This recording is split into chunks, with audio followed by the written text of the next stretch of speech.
បាទសូមគោរពជំរាបសួរពុកម៉ែបងប្អូនជាទីគោរពនិងជាទីរាប់អានពីខ្ញុំបាទតាន់ចន្ទថា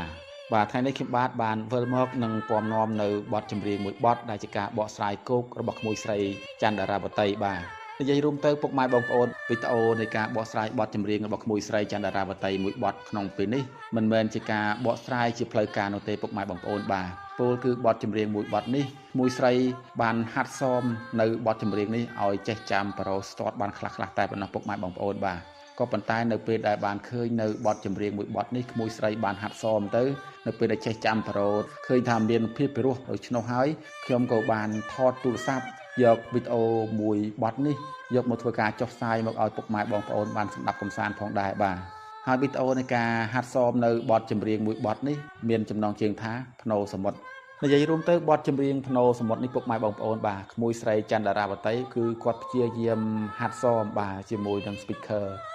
បាសតូចមួយទេពុកម៉ែបងប្អូនបាទមុនពេលដែលគាត់បានទៅបង្ហាញវត្តមាននៅក្នុង studio របស់លោកគ្រូហុងដែលពុកម៉ែបងប្អូនតែស្គាល់ថា studio Connery Media នោះបាទនិយាយរួមទៅការបកស្រាយបទចម្រៀងមួយបទនេះទោះបីជាការហាត់សមក្រៅផ្លូវការក៏ដោយពុកម៉ែបងប្អូនបាទប៉ុន្តែនៅពេលដែលខ្ញុំបានឃើញថាក្មួយស្រីបកស្រាយមានភាពពិរោះខ្លាំងនោះយកបទចម្រៀងមួយបទនេះមកធ្វើការផ្សាយឲ្យពុកម៉ែបងប្អូនបានស្ដាប់ដែលជាការបកស្រាយគោករបស់ក្មួយស្រីផងដែរបាទឃើញថាការបកស្រាយបទចម្រៀងរបស់ក្មួយស្រីមួយរយៈមកនេះមានភាពរីកចម្រើនច្រើនបាទដែលធ្វើឲ្យពុកម៉ែបងប្អូនកាន់តែគាំទ្រកាន់តែលើកទឹកចិត្តដល់ក្មួយស្រីកាន់តែច្រើនឡើងពុកម៉ែបងប្អូនបាទជាពិសេសនៅក្នុងវីដេអូក្មួយស្រីដែលបង្ហាញនៅលើបណ្ដាញសង្គមនានានោះមានពុកម៉ែបងប្អូនទាំងក្នុងនិងក្រៅស្រុកចូលរួមខមមិនគាំទ្រលើកទឹកចិត្តក្មួយស្រីកាន់តែច្រើនឡើង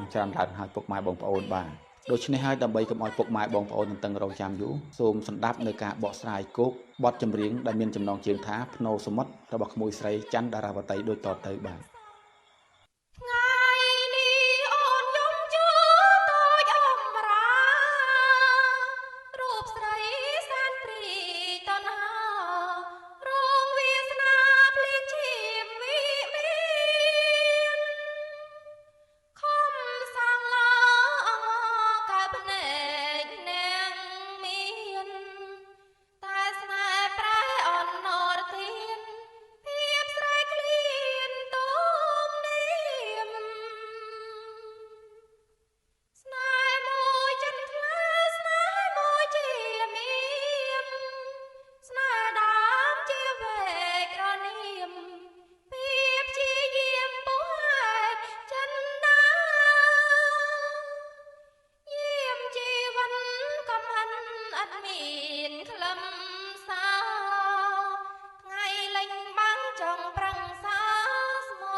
អរគុណដល់ពុកម៉ែបងប្អូនលោកតាលោកយាយអ៊ំពូមីងទាំងអស់ទាំងក្នុងនិងក្រៅប្រទេសទាំងអស់